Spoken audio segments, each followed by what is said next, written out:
Hello. Hello, sir. What's your name? My name's Piper. How you been, sir? Been doing all right, man. Just out here in sunny California. What brings you out this way, sir? So, unfortunately, I don't stem from the best genetics as far as coming down with anxiety and depression and bipolar symptoms of everything, man. And I ended up starting using drugs at about 16 years old. It started with marijuana, Klonopin, and Ativan. It moved to Xanax bars and OxyContin, all the pain medications, Adderall, amphetamines.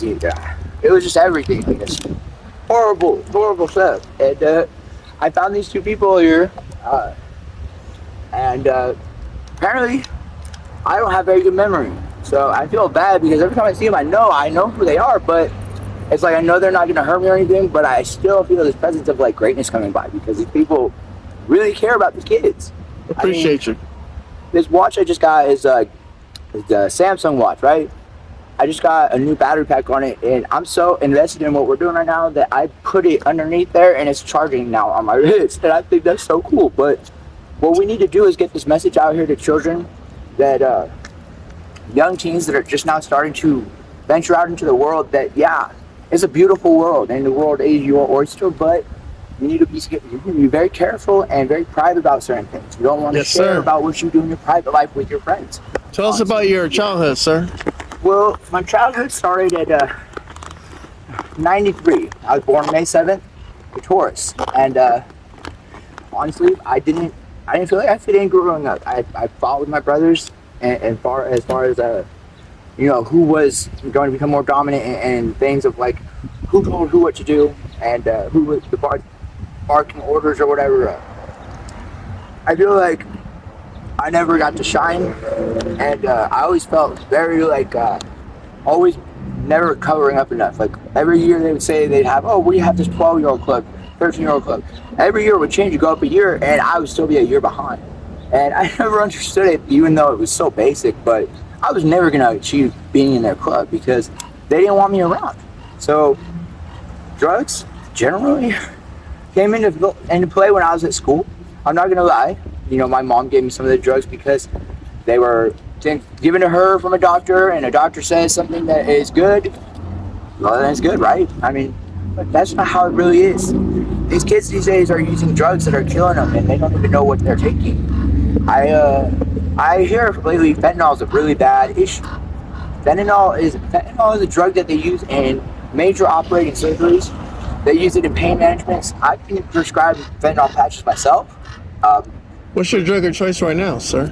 My drug of choice right now, sir? Oh, goodness, I don't like drugs at all right now, to be honest. But what's got you ticking right now? What do you think? Methamphetamine. For sure. How long you been playing with that? Ooh. So meth came in after my daughter left. Well, my baby mama took my daughter away from me on 2016. So January of 2016 or 17 is when I started falling down again. That's when I really picked up with like prescription pills again.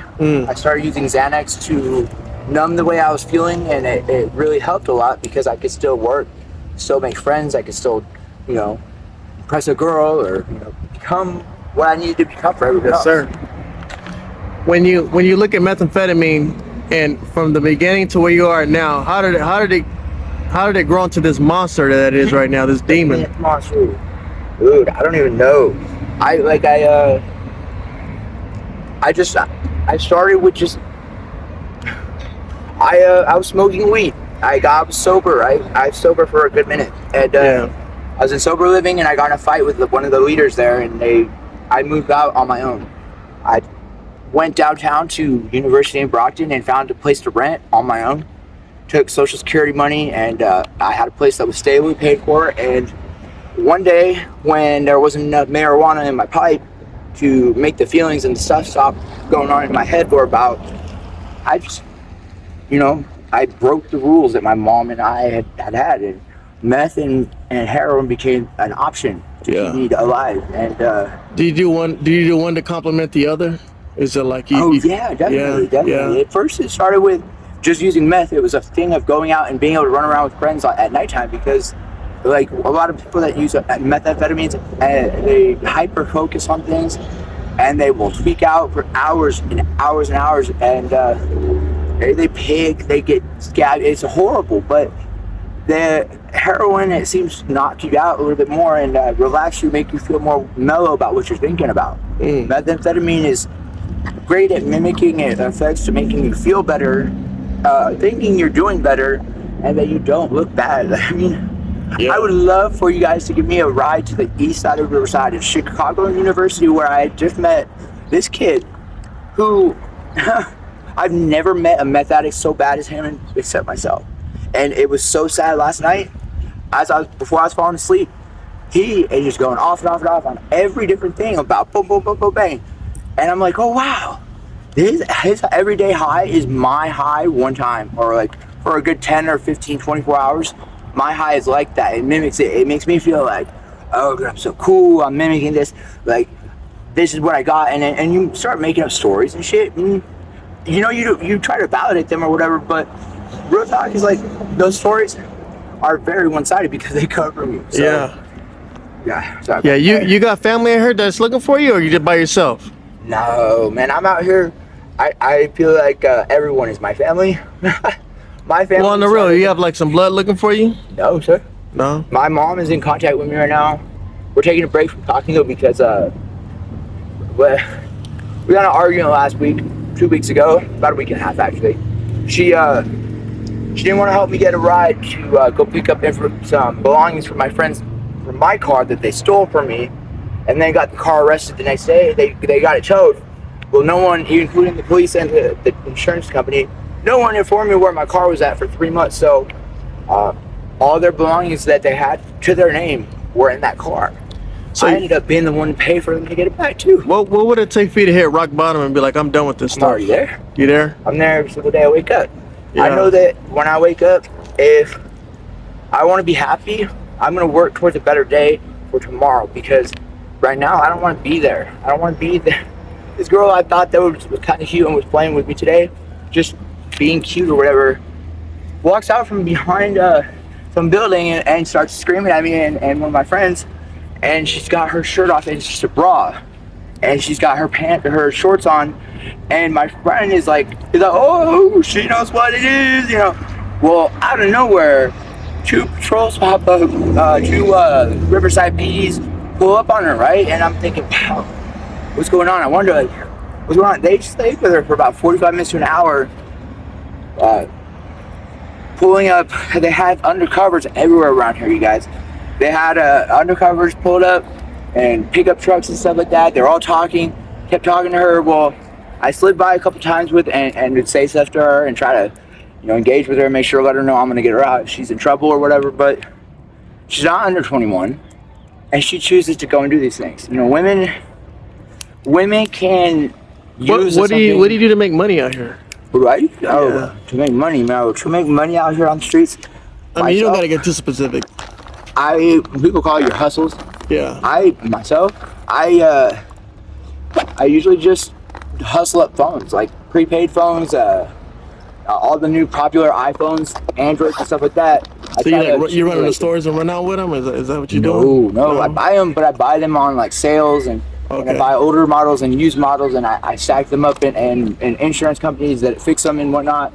Help me have a assortment of whatever you want, I can get you type thing. And within that, I usually have people that will get a phone and they'll pay me off as time goes by.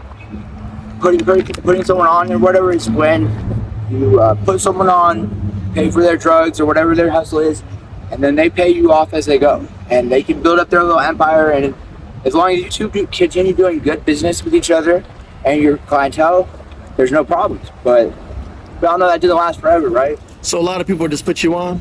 Ooh, oh no, nobody. I feel like nobody's put me on.